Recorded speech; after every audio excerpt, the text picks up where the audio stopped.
Though from a poor family, I was given a chance to attend an elite private school. Everyone thought it was a gift from the gods. But in fact, it was the start of a nightmare. I lost my father when I was a child. I am totally dependent on my mother. My mother was a maid. We lived on a shoestring. Luckily, the family she worked for was so good that her employer allowed us to live there and even gave me a job so that I could afford to study. I am very grateful for their generosity. One day, the owner of the house, Mr. Y, choked while eating. I rushed over to save his life. As a thank you for my timely help, Mr. Y offered to transfer me to a private school that only the elite can afford. His niece Annie happened to be at this school. I didn't want to give up this chance to change my fate, so I accepted Mr. Y's kind offer.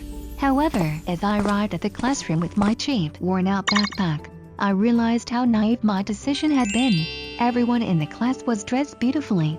I felt like I had entered Milan Fashion Week. I was so out of place. In the face of ridicule and sarcasm, I tried to lower my presence, hoping to get through each day in peace. I was afraid of being isolated, and even more afraid of being found out for who I really was. Although I would never ask for trouble, troubles always came to me. For example, on one occasion, Julia, the big sister in the class, unkindly asked me to introduce myself.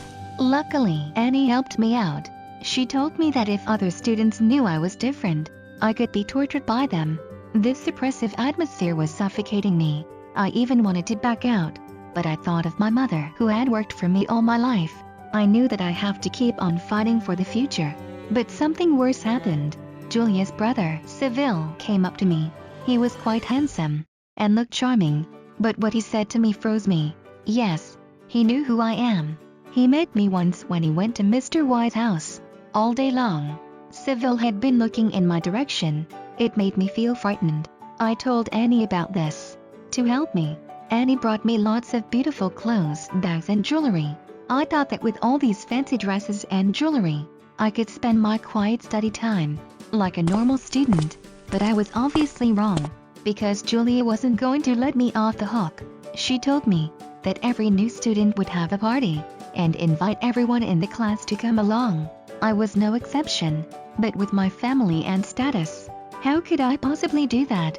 I had to lie and say that my family was moving, but Julia wasn't convinced, and I soon realized that she knew who I was. Had Seville told her? But strangely enough, Seville's next words came to my rescue. He said he didn't want to join the party at my house. He wanted to have a welcome party for me at their house. Then, Seville came over to me, winked at me, and put his arm on my shoulder. I was so shocked that I subconsciously glanced at him a few times. Every time I looked at him, I found him looking at me intently. I felt myself blush. He was so cute. When he winked at me, I felt my heart melting. As I happily arrived at the party, in the luxury car Annie had lent me, I realized how ridiculous my joy had been. I thought Seville really wanted to help me, but it turned out he wanted to humiliate me more thoroughly, because I saw that my mother was at the party. She was hired as a temporary maid. I watched as Julia came up to my mother and pretended to accidentally spill her drink on her. I couldn't stand the pretense anymore. I ran to help my mother wipe the stains off her body. I told everyone out loud that this maid was my mother, and I would not let anyone humiliate her. Although she was a maid, she was my pride. It was she who gave me the best life possible. By giving everything she had, I grabbed my mother's arm and pushed away Seville's helping hands. I went back to our place with my mum, and we hugged and cried together. In fact, I felt sad not because my identity had been discovered, but because I was ashamed of my disguise. That day made me strong. I didn't try to pretend anymore, and I didn't care what people thought. I was myself, and continued with my schoolwork. Thanks to my hard work, I graduated with honors. Little did I know that when I went for the job interview, I would meet Seville.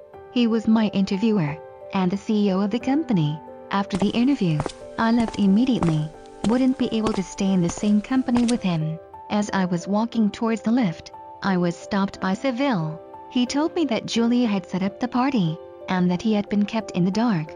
He has been behind me all these years, warning them not to bully me, which has kept me safe from harassment all these years.